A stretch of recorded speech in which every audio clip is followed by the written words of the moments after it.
are now live on YouTube. Praise the Lord.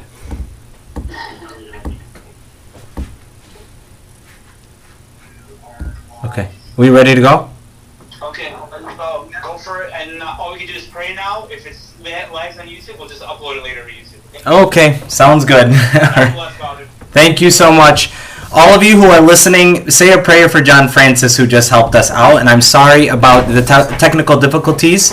Hopefully you're able to come back with us and you're able to continue with the life of St. Rita. So I was talking about mortifications. I was talking about a mortification is basically when we deny ourselves of something in order for us to make more room for our hearts, make room in our hearts for God. It's also a way of us making reparation or repairing our lack of response to the love of God through our sin. So, for example, if I broke your window at your house, and you said, okay, I forgive you, and I asked for forgiveness and everything, even though I'm forgiven for it, it doesn't mean that something still isn't broken. So that window still needs repairing, right? Somebody still needs to pay for that window. Somebody still needs to come in and put in the window. So, and what we can do, what God does with us, is He gives us opportunities for us to make reparation, to make up what I've done. And God really is not expecting big things. Yes, St. Rita did 3 Lents a year, and she slept on the ground, and she wore a coarse shirt made of pig bristles, okay, which is like, I don't know if you've ever had that really itchy blanket from Iraq. Terrible blanket, okay, by the way. And it's really itchy, and she wore that all day long on her back, okay?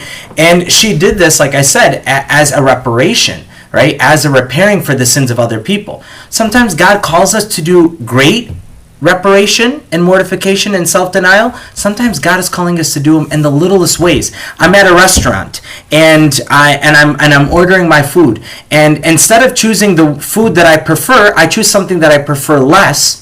Even in that small action, I can say, Lord, I offer that up as a reparation. I deny myself as a reparation. So always keep that in mind. It's not about how great your reparation is. It's about doing it with great love. So a young child, the daughter of a woman of Kasha, was sick unto death. The attending physician and another who was called in consultation confessed the medical science couldn't save the child's life. The poor mother, overcome with grief, hastened to Magdala convent and earnestly besought St. Rita to ask God to spare the life of her only child. Moved by pity, St. Rita spoke kindly to the sorrowful mother, consoling her, saying, "My good woman, have faith. God is good. Your child will not die. You will find her well when you return home." As soon as the woman had left her presence, St. Rita hastened to the chapel and asked God to spare the life of her child. Her prayer was heard and answered immediately, and to the great joy of the afflicted mother, on her return home, she found her young daughter cured of her illness. Sometimes this kind of sparks this wonder or this question of, when I pray for a healing or when I pray for somebody, how come I don't get what I ask for, right? How come I beg for whatever the miracle is, but it doesn't happen? In the end, we have to recognize that it's God's will that needs to be done. And even though that might be difficult, and even though it's not what sometimes we ask for, God's will must be done. So in the end, if we're looking for only for what I want, then eventually my faith is only based off of giving God orders. Or it could even be considered my faith is superficial, or it's shallow, in the sense that I treat faith more like magic than I do about a relationship with God. And so we need to always make that distinction. Am I treating God like my magic wizard or like my Santa Claus God? Or am I treating God as God who is sovereign over all? He's in control of over all. And even though He may do things that I don't agree with, in the end, His will be done. Because He doesn't serve me, I serve Him. So it's a very important distinction that we need to make. beautiful part of St. Rita's life that we all know of is on Good Friday in the year of 1442, St. Rita, somewhere around 60 years old, hears the sermon of the great preacher, Friar Giacomo della Marca. St. Rita goes back to the convent, and she goes back to her cell, her little room, and she throws herself at the foot of the crucifix that's in her cell. And Rita began to ask Christ to allow her to feel and share in one of the many thorns that had pierced his head. She is pierced with a thorn and goes into ecstasy. And so, like we see in the pictures, sometimes you'll even see that the thorn, there's a beam going from the crucifix into her head as a sign that one of the little thorns in the picture or in the crucifix detaches itself and comes to her forehead and pierces her forehead. The wound resisted all attempts at healing. It never healed for 15 years. It was an open wound that gushed blood.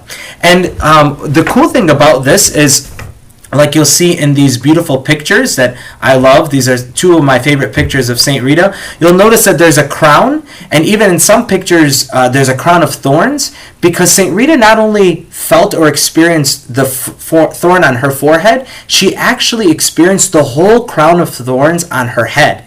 And some of the books say that she felt 77 pierces in her head, but it only manifested in that one thorn. So St. Rita really, it might be a little off-putting for us. We might ask ourselves, why would St. Rita, after everything that she suffered, after everything that she went through, why would St. Rita want to ask Jesus to allow her to experience that suffering or that pain? Now, I like to put it in this sense, that when you're in a relationship with someone, when you're in love with someone, or you love a friend, you want to be united with them in everything. It's not fair to be friends with someone only in the good times, right? It's not fair to love someone only when things are going good with them. Actually, I think that a lot of us have experienced that when we've been through pain and suffering, people actually loved us in that time. People pushed away from us because they didn't want to be united to us in our suffering. We ourselves might run away from people's sufferings because we don't want to have to go through it with them. We want to avoid it at all costs.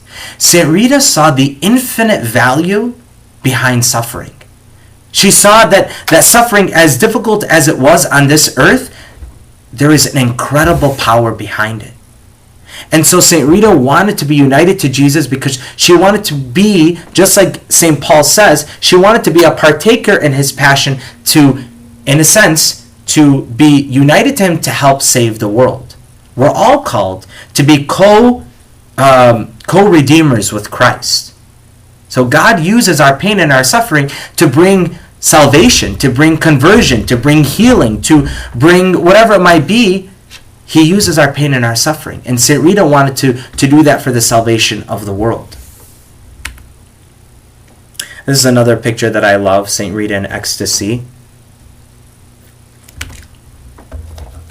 If you visit the convent in Kasia, this is actually the original crucifix that she experienced the miracle from. It's some of the statues and pictures you'll see. It looks like she's standing in front of a crucifix, a cross, but it was actually a mural painted on the wall. And this is her cell, and I've been there 7 times, and I've been very blessed to be there. St. Rita is granted a special favor. So St. Rita desires to go on pilgrimage to Rome, and the Mother Superior denies her because of her wound. She basically tells her, go look at yourself. Look at you. The blood gushing everywhere. You're not going anywhere, right? So St. Rita begs Jesus to take away the wound only visually. She says, I'm okay with you keeping the pain of the wound, but I want you to just remove it physically so that I can go on pilgrimage. And the next morning she wakes up and the wound had dried up. So the Mother Superior said, okay, fine, you can go. So she goes, and on her way, she's on her journey, and they walked this journey, and she's obviously walking with the other nuns, and she happened to find a gold coin on the way. And she took it, and she threw it in the river, okay? And she says, Sister, I threw that piece of money into the river because Though the coin was small and of little weight, to me it seemed very heavy, so heavy indeed that I did not have the strength to carry it any longer. It's kind of weird, right? Like, you're on a pilgrimage, right? You're making this long journey. Wouldn't it, like, human logic would say, you need the money. Like, keep the money, St. Rita. You might need to buy food. You might need to do this. You might need to do that, right? And as humans, we're always thinking of what's ahead. We're always trying to plan ahead, right? We're always buying extra, right? Like, my mom's pantry always has extra food because she even said, she's like, I went shopping the other day just before the pandemic happened, and I bought all this extra food just thinking to myself, you just never know what's going to happen one day, right? I mean, this is our human nature, right? Chaldeans were hoarders, okay? And so we have this, like, constant desire to always provide extra for ourselves, to always have enough for ourselves. And St. Rita did this as a sign to show us that we cannot constantly always be dependent on human security, especially money, especially materialism. How many of us right now have experienced a lack of insecurity in our finances today because of this pandemic? How many of us have taken a loss? Right? How many businesses and how many restaurants and how many different things, the whole economy is hurting right now. And we might begin to think to ourselves, what are we going to do? Right? We're always thinking about our security in the perspective of money. St. Rita is showing us that no matter how much security you have with money, in the end, if your heart is not free, like how she said, it was too heavy for me. Sometimes we could become so attached to our riches and materialism that it becomes to weigh us down. It becomes heavy, right? Greed is heavy. Greed is very, very, very heavy. And those of us who are attached to money, to riches, to gold, to pleasures, to materialism, are not living freely. We're slaves. And St. Rita is saying to us, we don't need that. Be free, let go. You don't need those things to be happy. Let yourself go. Experience a deprivation of those things.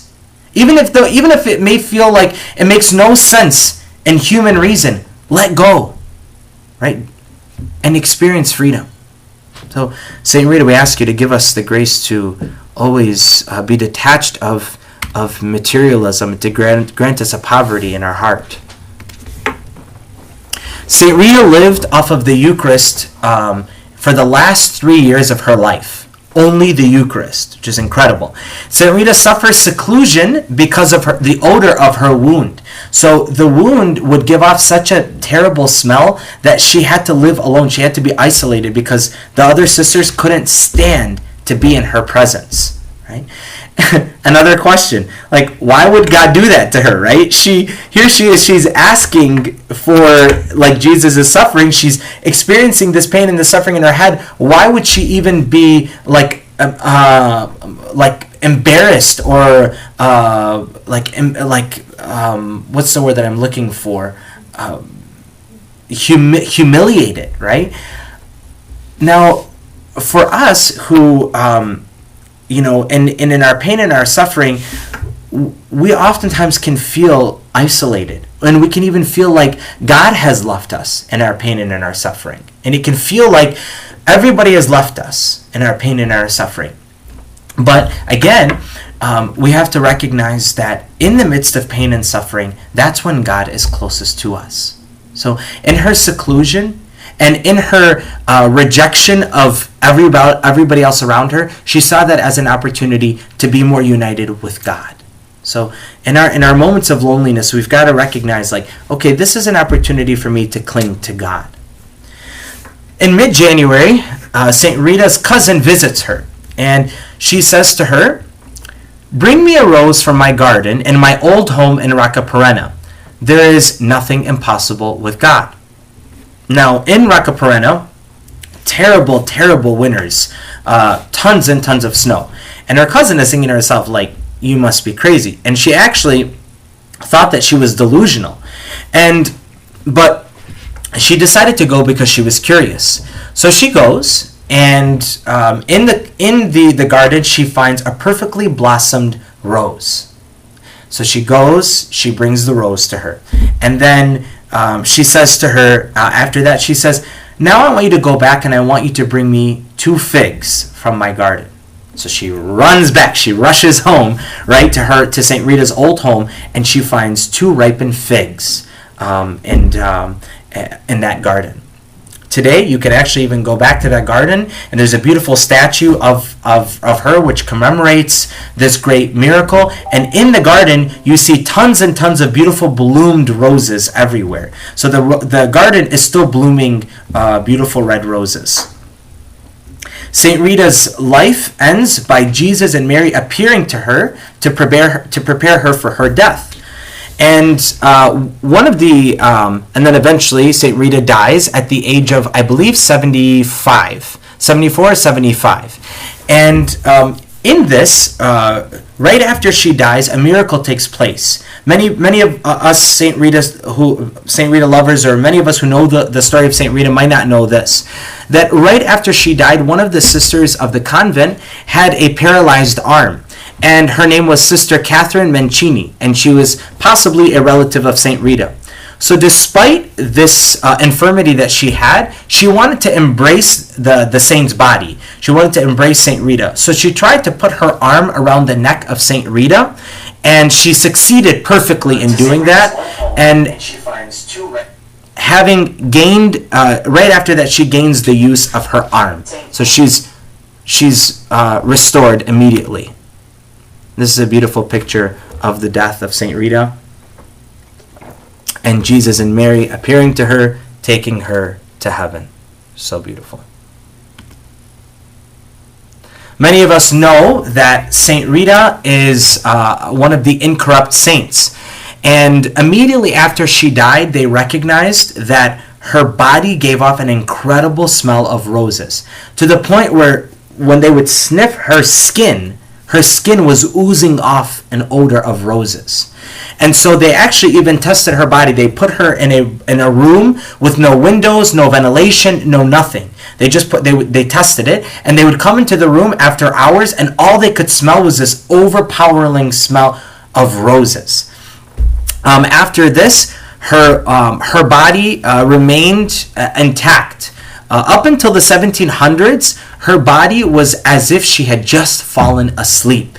Okay, and there was a fire that broke out in the convent of Kasha in the 1700s, and after that, unfortunately, her body was mummified. So you see her, even though she is still kind of intact, I mean, she's better than a normal, typical body, she is more mummified.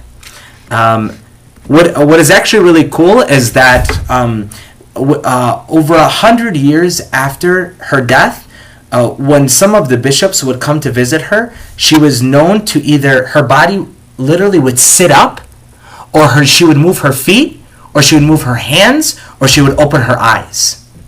So these are just crazy, weird miracles that would take place after her body. So St. Rita's just she's just one of those really extraordinary saints. Many of us will not be extraordinary saints. We're not called to be extraordinary. We're meant to be ordinary saints. We're meant to be, and a saint, remember, a saint is simply somebody who is in heaven. And all of us are called to heaven. I don't know anybody who doesn't want to go to heaven, right? You can lie to yourself and say you don't, but all of us want to go to heaven. And when we do go to heaven, we will be saints. And that is a goal for all of us, and we all have to desire sanctity. Now, like I said in the beginning, we shouldn't look for the extraordinary. We shouldn't expect ourselves to start floating one day. We shouldn't expect ourselves to have a thorn, hit us in our head and experience an ecstasy. That's not what we should be looking for. We should be looking for ourselves to remain faithful to God. St. Rita, in all walks of her life, she experienced all vocations, and she experienced the joy and the sorrows of all states of life. Marriage, being single, being a mother, being a nun, right? She experienced the pain and the joys of all of those states of life, and she remained consistent through it all. She remained consistent. She remained faithful to God through it all. Many of you guys might be wondering, it's kind of weird, Father, that you would have such a devotion to a saint that is kind of a girly saint. I mean, when you look at her, she's a saint that many women really relate to because, there's many women who struggle in their marriages and whatever it might be. And I like to give my personal testimony of why I have always loved Saint Rita. So from a young age, I had always experienced or always had this natural desire for God. As a young child, I always was very attracted to religious things.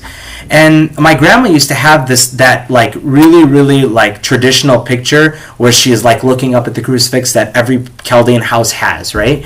And I always would, every time I'd walk in her room, I'd always just be stop dead in my tracks at that picture. And I was always moved by the way that she was staring at the crucifix, the way that her eyes are fixed on the cross, and the look in her eyes of this great love that she has for Jesus. And I was always inspired by it. So later on in life, as I grew in my vocation and found the Lord, I always, Saint Rita was just always that person that anytime I asked anything of her, anytime I asked for her intercession, I always experienced a very, very powerful just response. And so for me, it was really her ability to remain consistent and persevere through all the different sufferings that she went through. A story that I like to share with all of you is a story that happened more recently about Saint Rita. And I do have my own personal relic of Saint Rita. This relic was given to me by Sister Amanda Fumia, which, if you are watching this, thank you for this relic. And so right after I was ordained in 2017, and I was ordained in July. And unfortunately, in October of that same year, about 3 or 4 months later, we found out that my mom had lymphoma. She had stage 4 lymphoma cancer. And for me, as a young priest, an infant priest, I was, obviously you can imagine, I was distraught. And in this time, I immediately turned to Saint Rita, who previously had shown her power to me in so many different ways. And so I turned to her saying, Saint Rita, I know you will not fail me. I know you will hear my prayer because you know and God knows my heart. So I prayed, and immediately after we found out, I gave my mother the relic, and I put it in a little kind of pouch, and I told my mom to pin it to her undershirt every single day. I said, Mom, I want you to wear this because Saint Rita will heal you. And when she does heal you, I personally will take you to Kasha, and we will go in thanksgiving for the great gift that she will give us. Immediately, I put my trust in her. Immediately, I said, I have a feeling she's going to heal you.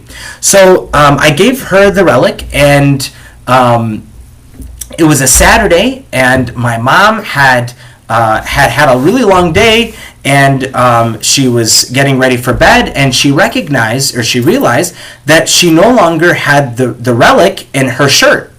So as you can imagine, she starts freaking out, thinking that she lost the relic.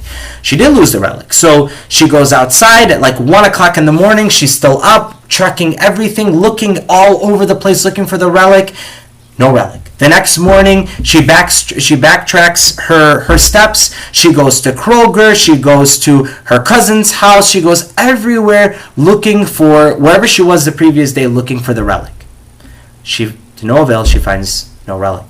So she calls me and she says, Brony, I have to tell you something, and I am so sorry to tell you this, and I'm so heartbroken.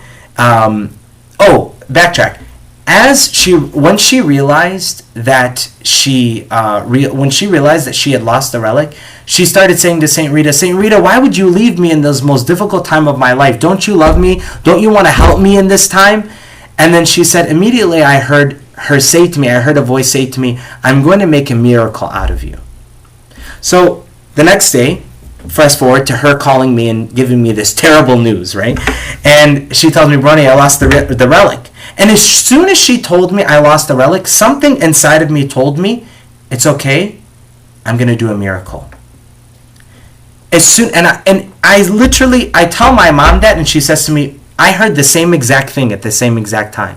For some reason, I took it as, even though I'm going to remove this physical confirmation or this physical security that you're looking for of having the relic, I'm going to remove that, and I'm going to do something even greater. I'm going to do something that you can't see, right? And so there's something inside of me that was like, you know what? It's okay. We lost the relic, and I told St. Rita, I don't want the relic. Take the relic, give us our mother's health. Okay? Even if I never get to have the relic again, give me my mother's health. And if you want to give me the relic back too, that'd be great, right? and so that same week, that was a Sunday. Thursday, I had a trip planned with two of my really good friends to go pick up a statue of St. Rita for one of our Chaldean churches. So we actually made a trip to Syracuse, New York in the car. We drove 8-9 hours to go pick up this statue. And as we're on our way home, I was praying, and we had the statue with us. I was praying, and we were listening to a hymn in Arabic to St. Rita. And I was driving, and it was raining like crazy that day. And as I'm driving, I'm listening to this hymn, and I'm just sobbing, and I'm like, please, St. Rita, I beg of you, like, just bring my mom's health back, heal my mom, and I trust in you. Like, I just know you're going to do this. And I'm saying it out loud without even realizing I'm saying it out loud. And my two friends are in the car, and they witnessed this. That as I was making that prayer out loud, all of a sudden the sky just like opened up, and the sun, as I was saying this, like a beam of light shines on my face in a really, really strong way. And both of my friends freak out, and they're like, whoa, like, wow, what was that? Like, and it was just so, like, you had to have been in the car. So I knew, like, in my heart, I was like, wow, St. Rita, you're hearing my prayer. I know that you're going to do something with all of this. We got home on Friday. Saturday afternoon, my mom we brought the statue in our home, and my mom is sitting in the family room, and she's laying down, and she's saying prayers, and she's praying to St. Rita, and she said, I placed my hands over my chest like this, and all of a sudden, she felt in her shirt the relic. She felt the relic in her shirt. She found the relic. We don't know how. We don't know if she put on the same shirt, and we have no idea. We have no idea how that relic got back, right? But it was there, and she found the relic. And for me, it was a great confirmation that things were going to be okay, and that my mother would live. And shortly after, within only a few, if not only two of her chemo sessions, she was in complete remission. So for us, it was a great sign that St. Rita healed my mom. Many people didn't believe me. Many people thought that, he's just like, it's wishful thinking. He's just really excited. He just is really cuckoo about St. Rita. So a year later, without even really us like actually purposely planning the trip to go see St. Rita, my mom and my dad and I had decided to go on a trip with some other families and some other priests, that we would go on a pilgrimage to the Holy Land. And in that trip, we had fit in going to St. Rita. We didn't even like make the connection. I'm like, Mom, do you realize like I promised you that we would go to St. Rita's, and here we are a year later and we're going to St. Rita's. Like, we didn't plan the trip for that purpose, but here we are, like, she made it happen. So as we were going, as we were on our way to the airport, I said to myself, let me look at the itinerary to see what day we're going to end up in Kasha, because I had nothing to do with the itinerary. We had a travel agent who planned everything.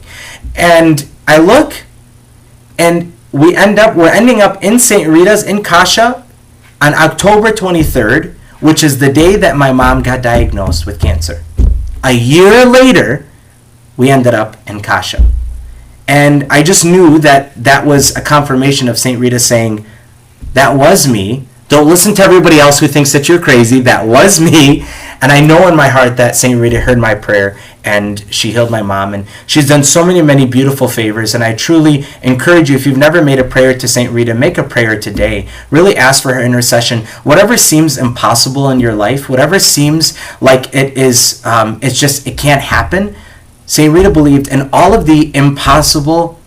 God, there's nothing impossible for God, right? She kept her faith through it all. Right? And there's always this opportunity, and there's always this, even this temptation in the opportunity to look at the negative, right? To complain, to want to lose our faith, to allow the pain and the suffering to make us drowned. But it's in those moments of pain and suffering, like St. Rita did, where we need to say, God, there's nothing impossible with you, Lord. There's nothing impossible with you. And in the end, God, your will be done. Right? St. Rita didn't have everything go perfect for her in her life, and neither will we. But in the end, if we remain faithful, God will make saints out of us, just like he did with St. Rita. And we will be a sign in our own life. God will show other people around us that there is nothing impossible with him. So relics in the Old Testament, I just want to give a quick explanation of the power of relics. The use of relics goes back even to the Old Testament. It might seem weird, like why would we use the bones or the skin of a saint? That's kind of weird. Why would we use that? It is strange, but God uses the bones or the bodies of his holy ones to bring healing. So even in the Old Testament, he uses the bones of the prophet Elisha and to bring a dead man to life. And so we see even in the Old Testament, God is using relics. In the New Testament, God uses the shadow of St. Peter as he's walking by to heal the sick. He uses the handkerchief of St. Paul, who would use a handkerchief to wipe his face or to whatever wipe. The Christians of that time would take the handkerchief over to the sick and they would place it on them and they would be healed. So God does use these physical things to bring about healing. Okay, so for those of us who want to obviously we want to physically touch the relic, but God is not bounded by or limited by space or time. God can create, or God can do, and God can move, and God can give a miracle even sitting in your home. And so I'm going to give you a second to just form your intention in your heart. Whatever it is that you're looking for the Lord to move in your life, whatever obstacle it is, whatever may seem impossible in your life, just take a moment to recall that. And we make a prayer to St. Rita in this time. We bring ourselves to you, St. Rita, as we've been inspired and as we've listened to your incredible and most powerful and extraordinary life. We ask you, St. Rita, to fill our hearts with an inspiration of love for God, a motivation to love God above all things in the midst of trials, in the midst of temptations, in the midst of a death, in the midst of sickness, in the midst of loss, whatever it might be, St. Rita. Help us to trust in the Lord through it all. Help us to keep our eyes fixed on Jesus through it all, so that Jesus can bring about a greater good through all of our sufferings. Please, St. Rita, grant us the grace to be holy. Grant us the grace to be saints. Grant us the grace to love Jesus above all, so that God can use our lives to show that there is nothing impossible with him. We, St. Rita, entrust our intentions to you, and help us, St. Rita, to have the grace of surrender, that whatever may happen, that we would surrender and we would resign ourselves to the will of God, trusting in his goodness at all times. And so through the intercession of St. Rita, may Almighty God bless you all, heal you and protect you, Father, Son, and Holy Spirit, forever. Amen. Happy feast day of St. Rita. God bless you all. Thank you for tuning in. Have a beautiful night.